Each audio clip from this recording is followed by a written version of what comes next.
창세기 5번째 강의 설교, 불순종하여 하나님 나라에서 쫓겨난 죄인들이란 제목으로 오늘 우리 함께 말씀 살펴보도록 하겠습니다.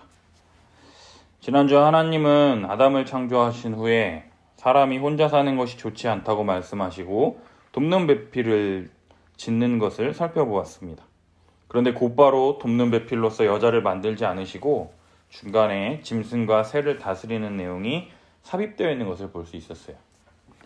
하나님의 대리 통치자로서 하나님이 맡기신 이 땅을 지키고 다스리는 이 사명을 감당하는 이 상황 가운데에서 하나님이 돕는 배필을 창조하십니다. 이유는 하나님의 형상대로 창조된 인간이 삼위일체 하나님처럼 함께 교제하며 부족한 부분을 돕고 채우며 섬기는 일을 허락해 주심을 통해서 하나님이 주신 사명, 이 땅을 경작하고 지키는 그 사역을 감당함에 있어서 돕는 배필로서 주님 주신 사명을 더욱 잘 감당하며 살아갈 수 있도록 은혜를 허락해 주신다라는 것이에요.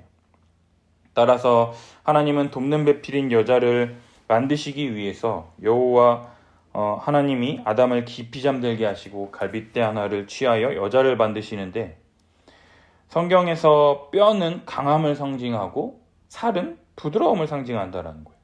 따라서 하나님은 아담에게 강인함을 허락해 주셔서 힘들고 어려운 상황에서도 우직하게 밀고 나가며 버티고 강인하게 헌신하는 아버지와 같은 모습으로 역할을 감당한다면, 여자에게는 부드러움과 온유함을 허락하여 주셔서 부드럽고 따뜻함으로 남성의 약함을 채워주는 동시에 온유함과 오래 참음, 소통과 공감 능력 등 남성이 갖지 못한 어머니의 속성과 같은 이 모습을 통해서 남자가 하나님의 다스림을 잘 실천할 수 있도록 돕는 배필의 역할을 잘 감당할 수 있도록 창조하셨다는 것이죠. 또한 여자는 아담의 돕는 배필인과 동시에 하나의 동일한 인격체로 하나님께 영광 돌리는 삶을 살도록 창조하셨다는 거예요.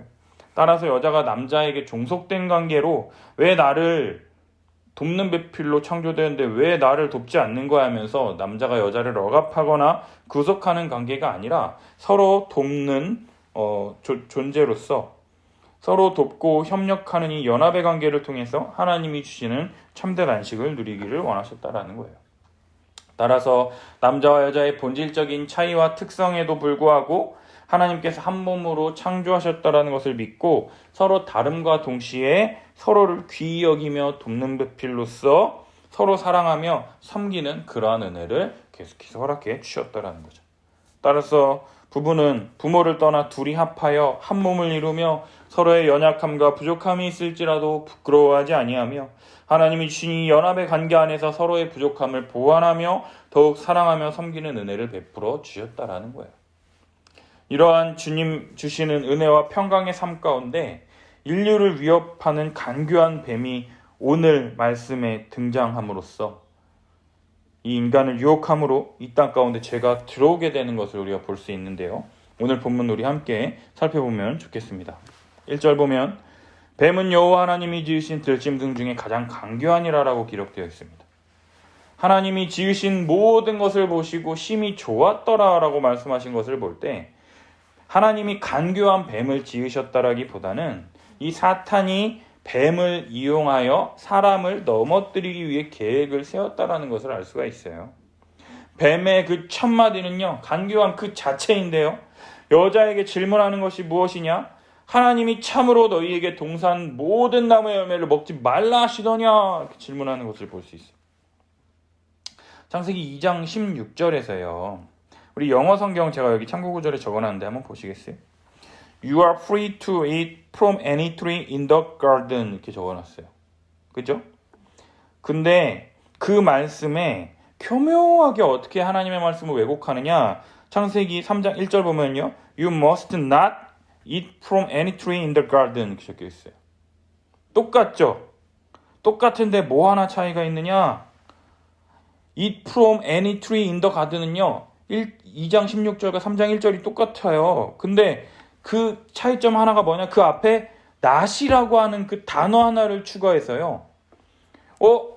어서 이거 들어본 말이기는 한데 약간 틀린 것 같은데 전혀 틀린 말은 아니고 그렇다고 맞는 말도 아닌 우리가 일상생활 속에서 모히또 가서 몰디브 한잔 하자. 지금 장난 나랑 하냐? 막 이런 말처럼 일상 속에서 내가 불리한 말을 해야만 할 때, 그런 거, 내가 좀 뭐 그러게 했잖아. 막 이러면서 그러니까 내가 이렇게, 너 이거 했냐고! 막 이러면서 얼버무리는 그런 표현들 있잖아요, 우리가. 그렇게 함을 통해서 우리가 하나님에 대해서 하나님이 왠지, 너 하나님이 그거 다 먹지 말라고 그러니? 다 먹지 말라고 그랬어? 막 이렇게 얼버무림을 통해서 여자가 그 말을 듣고 틀린 것 같진 않은데 이거 정확하진 않고 막 이러면서 불분명한 말을 함을 통해서 오히려 하나님에 대해서 인색하게 하고 사람을 빈곤하게 하고 억압하는 그런 악한 하나님으로서 생각하도록 유도하는 말을 지금 하고 있다는 것을 볼 수가 있다는 거예요. 하나님은요, 동산 각종 나무의 열매는 내가 공짜로 먹고 싶은 만큼 마음대로 먹되 선악을 알게 하는 나무의 열매만은 먹지 말라고 말씀하셨어요. 모든 것을 마음대로 먹되 그 나무의 열매만 먹지 말라고 하신 것이었어요. 다 먹고 2.1 이것만 먹지 마라고 하셨죠. 근데 뭐라고 말합니까? 모든 것을 먹지 말라고 하시더냐? 그렇게 이야기함으로써요, 하나님에 대해서 오해하게 만들고 불만을 갖게 하고 미워함을 통해서요, 불순종하게 만들려는 것이에요. 이러한 뱀의 질문에 여자가 대답합니다. 동산나무의 열매를 우리가 먹을 수 있으나 동산나무의 열매는 하나님의 말씀에 너희는 먹지도 말고 만지지도 말라, 너희가 죽을까 하노라 이야기하고 있다. 여자는요, 선악을 알게 하는 나무를 뭐라고 말하느냐? 동산 중앙에 있는 나무라고 칭하고 있다는 거예요. 그리고 하나님이 말씀하시지도 않으신 만지지도 말라는 말을 덧붙이고 있고요. 그리고 또 하나님이 반드시 죽으리라 말씀하신 것에 대해서는요, 죽을까 하노라. 자기 마음대로 하나님의 말씀을 약화시켜 말한다라는 것이죠. 뱀의 유혹에 벌써 미혹당해서요, 하나님의 말씀을 불분명하게 말하고 부분적으로 더하고 빼고 가감함을 통해서 하나님에 대해서 악하고 불순한 마음을 지금 품게 되었다라는 것이에요. 이것은 하나님이 창조하신 피조물로서 대단히 위험하며 불손한 자세라는 것이죠. 이러한 상황에서요, 뱀은 한 발 더 나아가 하나님의 말씀을 정면으로 반박합니다. 너희가 결코 죽지 아니하리라. 여자가 하나님의 말씀에 불순종하도록 더욱 부추기는 거예요. 사탄은 더욱 적극적으로 하나님의 말씀이 틀렸다라고 말하면서 하나님의 거짓말쟁이로 바라보도록 유도하고 있다라는 거예요. 그리고 그 다음에 자신의 거짓말을 진실처럼 보이게 하기 위해서 또 하나의 교활한 거짓말을 덧붙입니다. 너희가 그것을 먹는 날에는 너희 눈이 밝아져 하나님과 같이 되어 선악을 할 줄을 하나님이 아심이니라. 이러한 뱀의 이야기를 듣고 여자가 그 나무를 본즉 먹음직도 하고 보암직도 하고 지혜롭게 할 만큼 탐스럽기도 한 나무인지라. 여자가 그 열매를 따먹고 자기와 함께 있는 남편에게도 주매 그도 먹은지라라고 성경은 기록하고 있다는 거죠. 뱀의 이야기가 얼마나 설득력 있게 들렸는지 여자가 그 나무를 보니까 생전 먹고 싶지도 않았던 선악을 알게 하는 나무의 열매가 먹음직스럽게 보이고 보기에도 좋아 보이고 심지어 지혜롭게 할 만큼 탐스럽게 보였다라고 성경은 이야기하고 있다는 거예요. 우리가 다이어트 할 때요, 밤에 라면 한 그릇, 치킨, 피자가 어쩜 그렇게 생각나는 것처럼 이전에는 관심조차 두지 않았던 그 선악을 알게 하는 나무의 열매가 그것을 먹으면 지혜롭게 될 만큼 생각되었다라는 거. 한번 생각해 보세요. 우리가요, 치킨 먹으면 내가 정말 지혜롭게 될 것 같다 이런 생각이 드십니까? 아니잖아요. 맛있겠다, 아는 맛이 무섭다 이런 말처럼 정말 먹고 싶다 이런 게 아니라 이거 먹으면 내가 전교 1등 할 것 같아, 이거 먹으면 내가 하나님의 뜻을 다 할 것 같아 이렇게 생각될 정도로 뱀의 유혹이 제대로 넘어갔다라는 말이죠. 여자가 뱀의 유혹에 결정적으로 넘어간 그 이유가 무엇이냐면 5절에 하나님과 같이 되어라는 표현이라는 거예요. 피조물인 사람은요, 하나님이 만드신 피조물로서요, 하나님의 뜻과 명령에 순종해서 하나님을 예배하며 감사하는 것이 인간이 해야 할 마땅한 창조 목적이라는 것이에요. 그러나 이 뱀의 이야기를 듣고 창조주 하나님처럼 되고자 한 것이 모든 죄의 본질이라는 것이에요. 하나님이 만드신 피조물인 인간은요, 절대로 하나님처럼 될 수가 없습니다. 하나님은 온 세계를 창조하시기 전부터 홀로 존재하시는 영원하신 하나님이시며, 아담은 하나님이 땅의 흙으로 코에 생기를 불어 넣어 창조하신 피조물에 불과한 자라는 것이에요. 그러나 자신의 주제도 모른 채 뱀의 이러한 이야기에 속아 넘어가서 하나님처럼 되고자 했던 것. 하나님이 주시는 복과 안식을 통해서만 부요함을 누릴 수 있는 자, 자신들이 지금 받고 있는 은혜도 천사들이 흠모할 만한 분에 넘치는 부족함이 없는 풍족한 것인데, 하나님처럼 되려는 욕심에 눈이 멀어 선악을 알게 하는 나무의 열매를 따먹게 되었다라는 거예요. 따라서 아담의 이 최초 범죄 이후에 모든 사람들은 스스로 하나님이 되려는 죄를 범하는 것을 볼 수가 있다라는 거예요. 하나님을 주로 인정하고 그분께만 순종하며 살기를 거부하고 스스로 하나님처럼 살려 하는 죄, 자신이 스스로 하나님이 되어 자기를 위해 스스로 살아가고자 한다라는 것이에요. 내가 열심히 일하고 내가 열심히 돈 벌어서 하나님이 주시는 안식이 아닌 내가 돈 주고 안식을 사려 한다라는 것이에요. 따라서 하나님의 말씀에 순종하기를 거부하고 독립적 존재가 되려는 오만함과 거만함, 자기중심성이 아담 이후에 모든 인간의 중심 가운데 존재하게 되었다라는 것이에요. 결과적으로 여자는요, 뱀의 말을 듣고 유혹에 넘어가서 선악을 알게 하는 나무의 열매를 따먹었습니다. 그리고는 옆에 있는 남편에게 주매 그도 먹는 것을 볼 수 있어요. 아담은요, 하나님께서 자신에게 말씀하신 것을 기억함으로 선악을 알게 하는 나무의 열매를 하와가 따먹으려고 했을 때 그것을 먹지 못하도록 말려야 했다는 거예요. 그런데 꿀먹은 벙어리가 돼서 아무 말도 하지 못하고 오히려 여자가 먹으라고 선악을 알게 하는 나무의 열매를 주었을 때 거부하지 않고 그대로 먹는 것을 볼 수 있다라는 것이죠. 나 안 먹을래.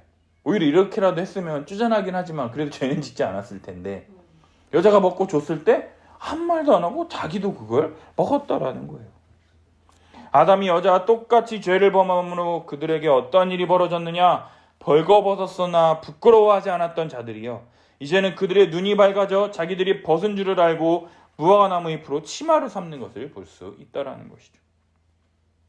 언뜻 보기에는 5절에 뱀이 말한 너희 눈이 밝아져 선악을 할 줄 하나님이 아심이라, 이 말이 성취된 것처럼 보입니다. 그러나 그들의 눈이 밝아지긴 밝아졌어요. 어떻게 밝아졌느냐? 하나님의 말씀에 불순종함으로써 선악을 알게 하는 나무의 열매를 따먹음을 통해서 선과 악을 알게 되었다라는 거예요. 만약 아담이 하나님의 말씀에 순종함으로 선함과 거룩함으로 선과 악을 알게 되었으면 얼마나 좋았을까요? 죄인으로서 이 선과 악을 아느냐, 의인으로서 이 선과 악을 아느냐, 어떠한 방식으로 선과 악을 아느냐에 따라서 그 지식의 내용과 결과가 완전히 달라지게 된다는 것이에요. 하나님의 말씀에 불순종한 결과 그들의 눈이 밝아져 이제는 그들의 연약함과 더러움, 추함, 악함을 있는 그대로 바라볼 수밖에 되었습니다. 따라서 임시방편으로 무화과나무 잎을 엮어 치마로 삼으나 그러한 것으로는 그들의 죄악을 절대로 가릴 수가 없다라는 것이죠. 8절, 그들이 그날에 바람이 불 때 동산에 거니시는 여호와 하나님의 소리를 듣고 아담과 하와가 여호와 하나님의 낯을 피하여 동산 나무 사이에 숨는 것을 볼 수가 있습니다. 그렇지, 하나님께서 아담을 부르세요. 아담아, 내가 어디 있느냐? 내가 동산에서 하나님의 소리를 듣고 내가 벗었으므로 두려워하여 숨었나이다. 이렇게 대답하는 거죠. 범죄 이전에는요, 하나님 앞에 나아가 하나님의 사명을 받고 하나님의 뜻에 순종할 수 있었던 자에서요, 이제는 범죄함으로 하나님께 나아갈 수 없는, 하나님과 함께 할 수 없는 하나님의 임재를 두려워하는 존재가 되어버렸다는 거예요. 하나님의 영광을 잃어버리고 오히려 하나님으로부터 죄의 형벌을 받아야 하는 죄인이 되어버렸다는 것이죠. 아담과 여자가 무화과나무 잎으로 자신들의 수치를 가리고자 했으나 이것은 인간이 행한 가장 어리석은 행위 중에 하나라는 거예요. 하나님이 함께 하시는 하나님의 형상이 갖는 이 영광을 죄로 말미암아 잃어버린 그 상태는요, 사람 스스로 절대로 가릴 수가 없기 때문이라는 거죠. 죄인은 거룩하신 하나님과 함께 할 수 없기 때문에, 따라서 하나님의 소리를 듣고 죄인들은 하나님의 낯을 피하여 동산 나무 사이에 숨게 된다라는 거예요. 11절. 그러자 하나님께서 누가 너희의 벗었음을 내게 알렸느냐? 내가 내게 먹지 말라 명한 그 나무 열매를 내가 먹었느냐? 그러자 아담이 말하기를, 하나님이 주셔서 나와 함께 있게 하신 여자, 그가 그 나무의 열매를 내게 주므로 내가 먹었나이다 대답한다라는 거죠. 참 멋대가리도 없고 쪼잔한 모습을 볼 수가 있어요. 네, 제가 먹었습니다. 남자답게 얘기라도 하면 좋으련만. 아니, 하나님이 내게 주셔서 나와 함께 있게 하신 그 여자, 그 여자가 주므로 내가 먹었습니다. 자신이 선악과를 따먹은 게 하나님이 나한테 필요 없는 여자를 주셔서 그 여자가 내게 줘서 먹었습니다. 얼마나 이 찌질이 같은 대답을 하는지. 하나님은요, 아담이 혼자 있는 것이 좋지 않아서 돕는 배필을 주어주셨잖아요. 그때는요, 내 뼈 중에 뼈, 살 중에 살이라 하면서 좋아했으면서, 이제 와서는 지가 처먹고서는 하나님 핑계를 대고 여자 핑계를 대고 자빠졌다라는 거예요. 그러자 하나님께서 여자에게 물으십니다. 내가 어찌하여 이렇게 하였느냐? 여자 또한 대답하기를요, 뱀이 나를 깨물어 내가 먹었나이다. 여자도요, 하나님 죄송합니다. 제가 이 모든 게 다 제 잘못이에요. 제가 잘못했습니다. 살려주세요. 막 이렇게 대답하지 않고요, 남자와 마찬가지로 뱀 핑계대고 있다라는 거죠. 뱀이 나를 꼬셔서 먹었어요.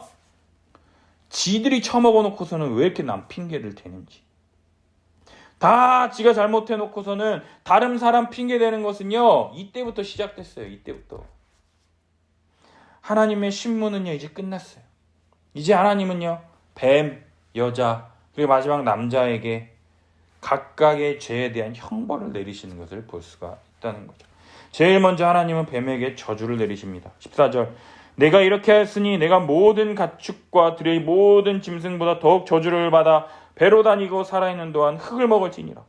내가 너로 여자와 원수가 되게 하고 내 후손도 여자의 후손과 원수가 되게 하리니 여자의 후손은 내 머리를 상하게 할 것이요 너는 그의 발꿈치를 상하게 할 것이니라 말씀하신다는 거예요. 뱀은 배로 기어다니고 살아있는 동안 흙을 먹으리라 말씀하십니다. 그러나 피조물로서 창조된 뱀은요, 처음부터 배로 기어다녔어요. 뱀이 다리가 있습니까? 배로 기어다니잖아요. 지금도. 처음부터 배로 기어다녔고 지금 뱀이 흙을 먹지도 않는다라는 것이죠. 그렇다면 이 표현은 무슨 뜻일까요? 이 말은요, 히브리어 관용어구예요. 관용어구로요, 뱀이 기어다니고 흙을 먹는다라는 것은 뱀으로 상징된 이 사탄이 패배함으로 수치스러운 존재가 되어 결박되어 무기력한 존재가 되었다라는 것을 상징하는 표현이라는 거예요. 어떻게 사단이 패배하게 되느냐면 여자의 후손인 예수 그리스도께서 뱀의 머리를 상하게 할 것이기 때문이라는 거예요. 따라서 교회는요, 이 3장 15절 말씀을 최초의 복음, 원시복음이라고 전해왔다라는 것이죠. 사탄과 그의 악한 세력들은요, 예수님을 십자가에 못 박으며 그분과 하나님의 구원 사역을 해방하고자 했으나 오히려 예수 그리스도의 십자가로 말미암아 사탄의 머리는 철저하게 깨짐을 통해서요, 사탄의 힘과 권세를 깨뜨리셨으며 무력화시키셨고 결박시키셨다라고 성경은 말하고 있다라는 거죠. 따라서 하나님이 말씀하신 것이 예수 그리스도의 십자가로 말미암아 성취됨으로 사탄의 머리를 짓밟게 되었다라는 것이. 그리고 그 다음에 하나님은 여자에게 저주를 내리십니다. 내가 내게 임신하는 고통을 크게 더하리니 내가 수고하고 자식을 낳을 것이며 너는 남편을 원하고 남편은 너를 다스릴 것이니라 말씀하신다는 거예요.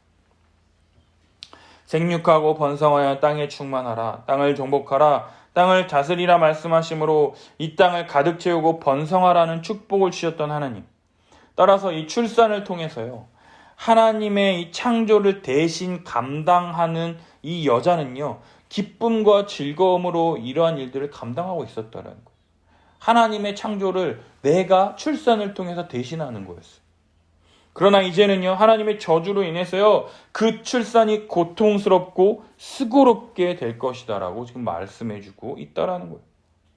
그럼에도 불구하고요, 여전히 여자의 이 출산을 통한 새 생명을 허락하신다라는 점에서요, 창조 때 주어진 은혜가 지금도 계속되고 있다라는 것을 볼 수가 있다라는 거죠. 또한 남편과의 관계에 있어서요, 사랑과 헌신을 통한 섬김과 돌봄의 관계가 아닌 다스림의 관계로 깨어지게 되었다라는 거예요. 뭐냐? 너는 남편을 원하고 남편은 너를 다스릴 것이니라. 이 말씀을 보면요, 너 남편을 원하고라고 하는 이 단어 테슈카는요, 창조 질서에 따라 남편의 머리됨을 인정해야 함에도 불구하고 여자는 그 질서를 거부하고 끊임없이 남편을 지배하려고 할 것이다라는 거예요. 지배하려고 한다라는 거예요. 그러나 남편은요, 또한 그리스도께서 교회를 사랑하시듯이 아내를 사랑하고 돌봐야 하지만 그러한 관계가 깨졌잖아요. 그러니까 어떻게 하느냐? 내 말 안 들어 하면서 아내를 억압하고 부당하게 지배하려고 하는 것이 계속될 것이다라고 말씀하고 있다는 거예요. 근본적인 돕는 배필로서 서로 사랑과 헌신으로 섬기는 이 부부의 질서가 깨어지고요, 서로 지배하려고 하는 이 관계를 통해서 갈등하면서 결국 남편의 이 부당한 지배를 받는 것은 여자에게 끊임없는 고통을 가져다 주게 되었다라는 것이죠. 더 이상 아내는요, 남편의 돕는 배필로서 존재하는 것을 싫어하고요, 남편 또한 아내에게 내 뼈 중에 뼈요 살 중에 살이라라고 하는 말을 더 이상 하지 않게 된다라는 거죠. 그리고 마지막으로 하나님은요, 아담에게 저주를 내리시는 것을 볼 수 있어요. 내가 내 아내의 말을 듣고 내가 내게 먹지 말라 한 나무의 열매를 먹었은즉 땅은 너로 말미암아 저주를 받고 너는 내 평생의 수고하여 그 소산을 먹으리라. 땅이 내게 가시덤불과 엉겅퀴를 낼 것이라. 내가 먹을 것은 밭의 채소인즉 내가 흙으로 돌아갈 때까지 얼굴에 땀을 흘려야 먹을 것을 먹으리니 내가 그것에서 취함을 입었음이라. 너는 흙이니 흙으로 돌아갈 것이니라 말씀하신다라는 거죠. 아담 역시 죄의 형벌로서 저주를 받게 되는데요, 그 근거가 뭐냐? 내가 내 아내의 말을 듣고라는 말을 제일 먼저 하세요. 하나님이 아담에게 명령하신 선악을 알게 하는 나무의 열매를 먹은 것이 가장 큰 불순종이긴 하지만 아내의 말을 듣고 먹은 것도 문제가 있다라고 하는 것을 하나님이 짚어주신다라는 거예요. 아담은요, 하나님께 이 사명을 들었잖아요. 사명을 듣고 아내를 선한 길로 잘 인도하고 돌봐야 하는 책임이 아담에게 있었다라는 것이에요. 그러나 아내의 말을 듣고 하나님의 말보다 아내의 말을 듣고 하나님께 불순종함으로 인해서 이러한 모든 복과 은혜는 다 거두어졌다라는 거예요. 사랑하는 여러분, 하나님은요, 에덴 동산에서 선악을 알게 하는 나무를 제외한 모든 나무 열매를 마음껏 먹도록 은혜를 베풀어 주셨습니다. 그러나 하나님이 금하신 선악을 알게 하는 나무 열매를 먹었기 때문에 이제부터 아담은 하나님이 베풀어 주시는 은혜가 거두어져 평생토록 땀 흘리며 수고해야 먹을 것을 먹을 수 있는 처지가 되었다라는 거예요. 이전까지는요, 하나님의 사명을 따라 즐겁고 기쁘게 일을 했다면 이제는 죽도록 일해야지 먹을 것을 조금 얻게 되는 생계를 위한 노동이 시작되었다는 거예요.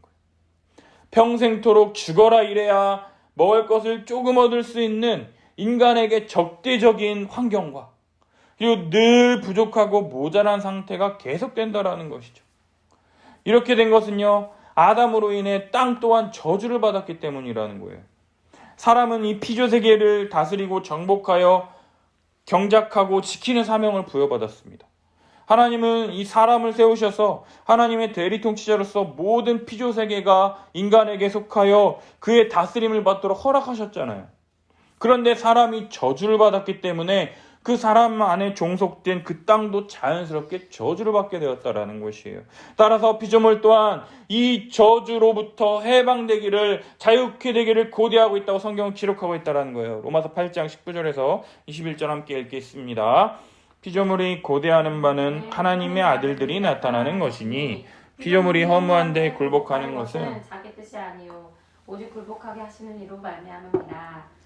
그 바라는 것은 피조물로 좀 더 썩어짐에 종노릇한 데서 해방되어 하나님의 자녀들의 영광의 자유에 이르는 것이니라. 아멘. 따라서 저주받은 땅은요, 죄의 저주가 풀릴 때까지 더 이상 사람에게 좋은 것을 내지 않을 것이다라는 거예요. 따라서 사람은 죽을 때까지 수고해야 먹을 것을 겨우 얻을 것이며 그렇게 살다가 흙으로 돌아갈 것이다라고 하나님이 저주하신다라는 거죠.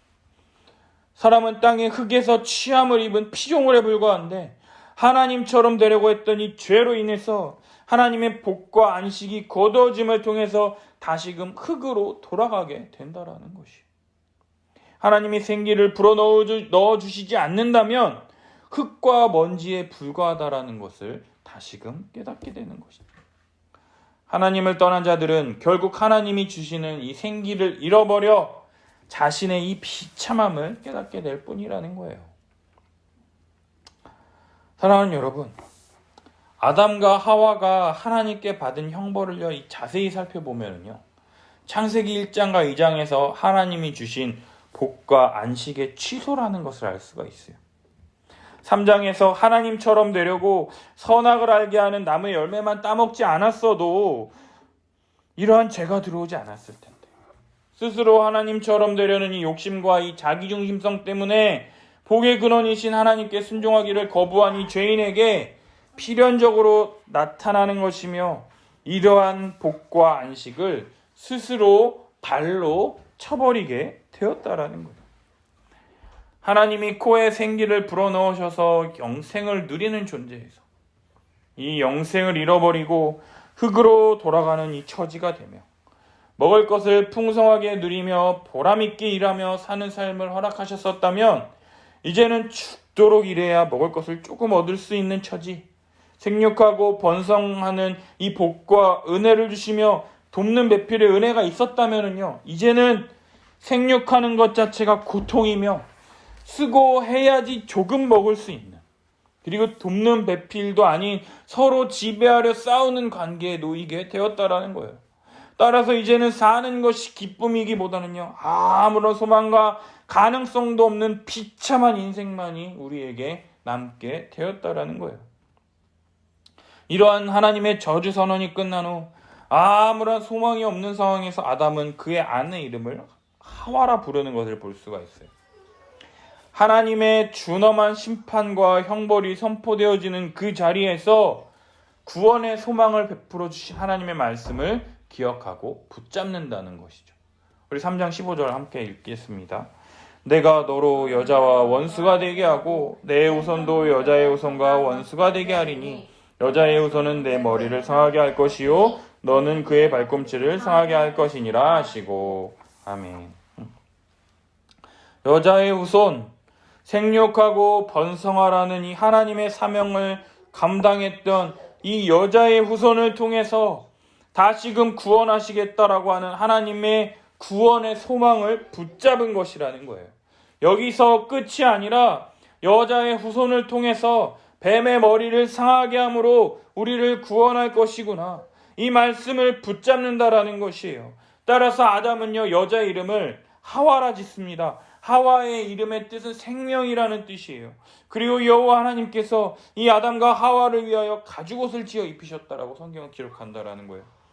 자기들이 벗은 것을 부끄러워하여 무화과나무로 치마를 엮어 입었던 자들, 하나님께 불순종함으로 수치와 이 부끄러움은 오직 누군가의 이 희생을 통해서만 해결될 수 있다라는 것, 이 죄의 형벌을 대신 치르는 이 형벌대속적 죽음을 통해서만 수치가 가려워진다라는 이 희생제사의 원리가 이 성경에 제일 처음 나타났다라는 거예요. 따라서 아담과 하와의 죄값을 대신 치르기 위해서 하나님은 어린 양 대신 예수 그리스도를 십자가에 내어주시고 그 죽음으로 말미암아 아담과 하와는 죄의 수치를 가리는 새 생명을 얻게 되었다라는 것이죠. 우리는 가죽옷의 실체가 예수 그리스도의 형벌대속적 죽음, 십자가 죽음이라는 것을 믿음으로 구원을 얻게 된다라는 것이에요. 사랑하는 여러분, 예수 그리스도의 형벌대속적 죽음을 통해서 우리의 죄가 예수 그리스도에게 하나도 남김없이 부어지고 나를 대신해서 예수 그리스도께서 죄의 값인 사망을 치르셨다라는 것을 정말 믿으십니까? 아니, 아담이 사과 하나 따먹은 거 가지고 뭐 그렇게 큰일이라고 하나님이 인간에게 이렇게 악한 힘든 시련을 주시는 거야 하고 있지는 않습니까? 아니면 아담이 이 멍청한 새끼, 내가 했으면 이 고놈보다는 훨씬 잘했을 거야 생각하면서 아담을 향해서 이렇게 손가락질하고 있지는 않습니까? 사랑하는 여러분, 그런데 정말 생각해 보면은요, 내가 아담보다 괜찮은 사람이냐라는 거예요. 그리고 정말 사과 하나 따먹은 것 때문에 하나님이 인류를 이렇게 대하신다는 게 너무나도 억울하십니까? 아담은요, 하나님의 형상대로 창조된 너무나도 훌륭한 사람이에요. 우리가 축구 국가대표를 하나 뽑는다 그래도 손흥민처럼 잘하는 애를 뽑겠습니까? 아니면 저 같은 개발을 뽑겠습니까? 잘하는 사람. 손흥민같이 잘하는 애를 뽑으려고 국가대표라고 하는 걸 부여하는 거잖아요. 그렇다면 하나님도요, 하나님과 약속을 맺을 대표를 허접한 애를 부르시겠습니까? 아니면 정말 괜찮은 사람을 부르시겠습니까?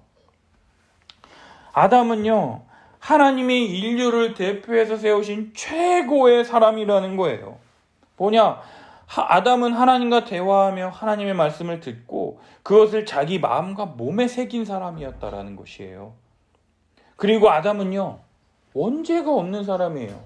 우리는 태어나면서부터 죄를 지을 수밖에 없는, 죄를 짓고 있는 자이지만 아담은요, 죄를 지을 수도 있고 죄를 짓지 않을 수도 있는 자유의지가 있는 사람이었다라는 거예요.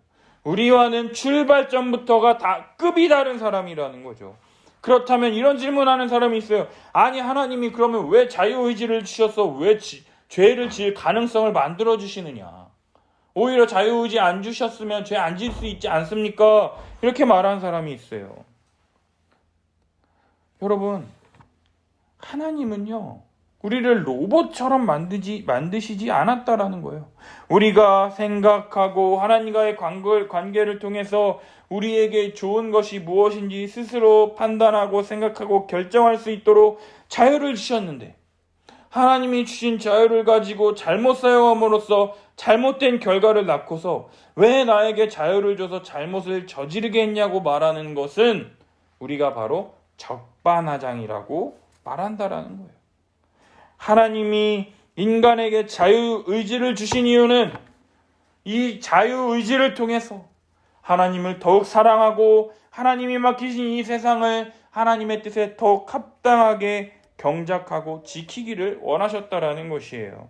그러나 인간은 이러한 하나님의 뜻에 순종하기보다 자기 스스로 하나님처럼 되어 자기 뜻대로 살고 싶어 했던 것. 아담이 이 멍청하게 뱀의 유혹에 넘어간 것이 아니라 이 죄의 죽음과 영향력이 너무나도 강력해서 하나님의 말씀을 붙들고 기억하지 않는다면 어느 누구도 예외 없이 죄를 지을 수밖에 없다는 것을 너무나도 명백하게 드러내고 있다는 것이에요. 따라서 성경은 아담 이후로 모든 사람을 죄인이라고 말합니다. 스스로 하나님처럼 되어 살고자 하는 자들, 요즘과 같은 이 포스트 모더니즘 사회에서는요, 더욱더 자신들이 원하는 것, 자신들이 바라는 것, 개인의 중요성이 그 어느 때보다 중요하고 강화되는 것을 볼 수가 있어요. 자기 욕망이나 열망을 성취하는 것, 그것이 행복이고 그것이 인생이다라고 하는 가치관, 너무나도 우리 주변에 만연해 있다라는 것이에요. 그래서 어느 누구에게나 해를 끼치지만 않는다면 네가 하고 싶은 대로 해. 개인의 가치를 중요시함에 따라서요, 보편 가치를 부정함으로써요, 기독교의 진리체계를 부정하며 꼰대 문화라고 해서 기존의 가치체계를 무시하며 가치 없다 여기려 한다라는 것이에요. 따라서 선악과는 무슨, 내가 하고 싶은 대로 하는 게 뭐가 잘못됐다고, 내가 하고 싶은 대로 할 거야 라고 하면서 더욱 이기적이고 더욱더 개인주의적으로 빠지게 된다라는 거예요. 이러한 세대에 살고 있는 성도들에게요, 목사들도요, 이 딱딱하고 어렵고 잘 받아들이기 어려운 이 기독교 교리를 가르치기보다는요, 개인의 체험, 감성, 경험을 중시하여 부흥회라든가 기도회 등을 통해서요, 개인의 감정, 개인의 경험이 중요시 될 수 있도록 개인주의적인 신앙으로 이끌어가고 있다는 것이에요. 따라서 교회 내에서도요, 내 감정, 내 의지가 중요한 것이지 하나님의 뜻, 하나님은 필요가 없게 되어버렸다라는 것이에요. 그러나 성경은 말합니다. 하나님은 창조주이시며 우리는 그가 만드신 피조물이라는 거예요. 난 창조주고 넌 피조물이야. 이것이 변함없는 하나님의 진리라는 것이에요. 우리가 아무리 우리 자신을 귀중하게 여기고 소중히 여긴다 할지라도 우리는 한낱 하나님이 만드신 피조물에 불과하다라는 것이에요. 따라서 내가 가장 중요하고 내 감정, 내 의지가 소중하다고 믿는 근거는요, 근거가 없는 거짓 믿음이라는 거예요. 내가 소중하다라는 거. 그 근거가 어딨냐? 그냥 내가 믿는 거예요. 근거가 없는 믿음이라는 거예요. 그냥 내가 나를 소중히 여기면 내가 행복해질 것 같다라고 하는 막연한 상상, 근거가 없는 믿음이라는 거죠.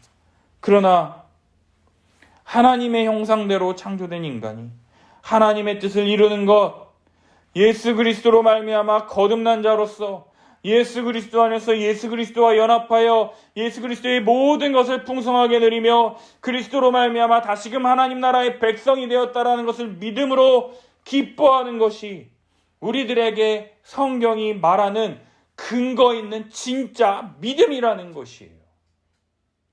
포스트 모더니즘 사회에서요, 네가 하고 싶은 것을 하면 행복해질 거야 라고 말하는 그 가치는요, 근거가 없다라는 거예요. 네가 그거를 이룬다고 행복해지는 그 근거가 뭐야? 라고 했을 때 그냥 내가 하고 싶으면 행복하지 않을까요? 막연한 상상이 근거가 없는 믿음을 더 굳게 한다라는 것이죠. 그러면서 많은 팀 켈러의 그 설교의 그 책에 보면은 많은 사람들이 기독교가 믿는 것을요, 허구라고 막 치부해버린다라는 거예요. 말이 되냐고, 그거 어떻게 믿냐고. 근데 똑같이 자기네들이 그걸 하면 행복해질 거라고 믿는 것 또한 똑같이 근거가 없는 허구라는 거죠. 그러나 성경은 뭐라고 말합니까? 예수 그리스도가 이러한 은혜를 우리에게 주셨다라고 하는 근거를 명확하게 제시하고 있다는 거예요. 따라서 성경을 읽고 이 말씀을 읽고 뭘 느꼈는지 어떤 생각을 갖게 되었는지가 중요한 것이 아니라요, 객관적인 하나님의 말씀, 하나님이 우리에게 말씀하시며 선언하시는 말씀 그 자체를 믿음으로 받아들여야 한다라는 거예요. 우리도 모르는 사이에 개구리가 끓는 냄비 속에서 서서히 죽어가는 것처럼요, 이 포스트 모더니즘 사회 속에서 이러한 개인주의적, 그리고 네가 하고 싶은 대로의 감성주의적 이러한 시대 정신의 노예가 되지 않도록 성경을 더욱 붙잡으며 하나님이 말씀하시는 것에 더욱 순종하며 믿음으로 이 말씀을 붙잡아야 한다라는 것이에요.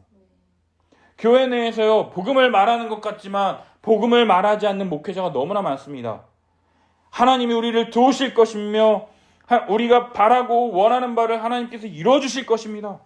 우리가 어찌할 바 모르는 상황 가운데 하나님이 우리보다 한 걸음 앞서 주셔서 우리를 인도하시며 우리의 손을 내밀어 주셔서 우리를 복되고 영광스럽게 인도해 주실 것입니다 하면서 개인주의적이고 예수 십자가 복음과는 아무런 상관없는 이 시대 정신에 편승한 세속적 욕망만을 더욱 강화시킬 수 있을지도 모른다라는 것이죠. 이것이 나쁜 건 아니에요. 그죠? 하나님이 지키시고 돌봐주시고 보호하신다라는 게 나쁜 건 아니에요. 이것 또한 성경에 나타나 있는 가치관이요, 맞아요. 그러나 예수 그리스도께서 우리 죄 위하여 십자가에 달리신 이유가 우리를 복되고 잘 살게 해주시기 위해서만 십자가에 달리셨다라는 게 아니라는 것을 우리는 너무나도 명확하게 안다라는 거죠. 예수님께서 왜 십자가에 달리셨느냐? 우리의 죄를 위하여, 우리의 모든 죄악을 십자가에서 도말하시려고 죽으셨다라는 것, 달리셨다라는 것, 그것을 알려주기 위해서 성경은요, 창세기부터 계시록까지 그 은혜를 설명하기 위해서 이 두꺼운 신약과 구약이 쓰여졌다라는 것. 성경이 말하고자 하는 것은 우리의 죄를 해결하기 위해서 예수님이 이 땅 가운데 오셨다라는 것인데 어쩜 그렇게 우리에게 복 주시려고 이 땅에 오셨다고. 내가 너와 항상 함께하리라, 이 말씀만 왜 붙잡냐라는 거예요. 요즘 서점에 가서 책을 들여다봤더니요. 90년생이 온다. 90년대생들과 사회생활 같이 하기. 이런 요즘 세대가 갖는 가치관들이 서적에 많이 나와 있는 것을 봅니다. 남들에게 해만 끼치지 않으면, 내가 하고 싶은 대로 내가 원하는 것을 남들 신경 쓰지 말고 남들에게 인정받으려 하지도 말고 자기를 용서해라 이러면서 개인주의를 더 극단적으로 밀고 가서 다른 사람 신경 쓰지 않고 자기를 존중하며 긍정하게 만들려는 흐름들이 있는 것을 보게 된다는 거죠. 사랑하는 여러분, 진정 나를 나되게 만드는 것은 오직 우리 주 예수 그리스도 뿐이심을 믿으시기를 바랍니다. 예수 그리스도께서 십자가 형벌대속적 죽음을 통하여 우리 주님은 우리의 모든 죄를 가리워 주신다라는 거예요. 어린 양이신 예수 그리스도께서 우리의 가죽옷이 되어 주셔서 우리의 모든 죄를 가리워 주신다라는 것이에요. 따라서 우리는요, 예수 그리스도를 옷 입고 하나님께 나아가 하나님의 형상대로 창조된 자로서 하나님을 의지하며 하나님을 의지할 때 하나님 안에서 하나님이 주시는 모든 복과 안식을 통해서 하나님께 인정받고 하나님 안에서 자신의 가치를 발견하고 자신의 있는 모습 그대로를 온전하게 발견할 수 있다라는 것이에요. 내가 하고 싶은 대로 내가 원하는 대로 할 때 겉으로 볼 때는 굉장히 플렉스하고 멋있어 보이지만 우리가 그토록 추구하고 바라는 참된 자유는요, 하나님께서 우리에게 주시는 자유요, 우리가 누리는 참된 성취는 하나님의 아들로서 그리스도 안에서 그리스도와 연합한 존재로 우리를 한 몸 되게 하셔서 다른 사람을 내 몸처럼 사랑할 수 있는 존재가 변화된 자, 새로운 피조물로서 다른 사람을 더욱 사랑하고 섬기기 위해 할 수 있는 모든 것을 행하며 기쁨과 감사와 믿음과 소망 가운데 살아갈 때 그리스도 안에서 새롭게 주어진다라는 이 참된 자신의 가치를 발견하고 온전한 삶을 살 수 있게 된다라는 것이에요. 이것이 성경에서 우리에게 계속해서 말하는 바이며 우리의 거듭난 새롭게 된 그리스도 안에서의 우리의 모습이라는 것이죠. 고린도후서 5장 17절 함께 읽겠습니다. 그런즉 누구든지 그리스도 안에 있으면 새로운 피조물이라 이전 것은 지나갔으니 보라 새 것이 되었도다. 아멘. 사랑하는 여러분, 그리스도 안에서 새로운 존재로 변화되어 거듭났다라는 것을 믿음을 통해서 정말로 그리스도께서 주시는 이 풍성한 복과 은혜를 누리며 이런 개인주의적인 영성이 아니라 이제는 그리스도 안에서 새롭게 거듭난 존재, 새롭게 된 피조물로서 그리스도와 한몸된 교회적 존재로서 내 옆에 있는 자들을 내 몸과 같이 사랑하고 그들이 나를 위해서 헌신하는 그 하나님이 주시는 새로운 복과 안식을 누리는 우리 성도님들이 되시기를 예수님의 이름으로 축복합니다. 24절을 보면요, 죄로 인해 죽을 수밖에 없는 이 자들을 다시금 구원의 약속과 가죽옷을 지어 입혀주신 것만으로도 엄청난 일인데, 하나님은 다시금 인간이 이 죄악의 저주를 받은 상태에서 생명나무의 열매를 다시 따먹음을 통해서 죄와 사망의 고통 가운데 영원히 죽지도 않는 이 저주를 당하지 않도록 그들을 에덴 동산에서 내보내시고 그룹들과 두루도는 불칼을 두어서 생명나무의 길을 지키게 하시는 것을 볼 수가 있다라는 거죠. 에덴 동산에서 쫓겨났다라는 것은 하나님께 불순종하고 스스로 하나님처럼 되어 살려 했던 죄인이요, 이제는 더 이상 하나님의 임재 가운데 거할 수 없으며 하나님이 주시는 모든 생명과 풍요로움을 더 이상 누릴 수 없게 되었다라는 것을 선언한다라는 거예요.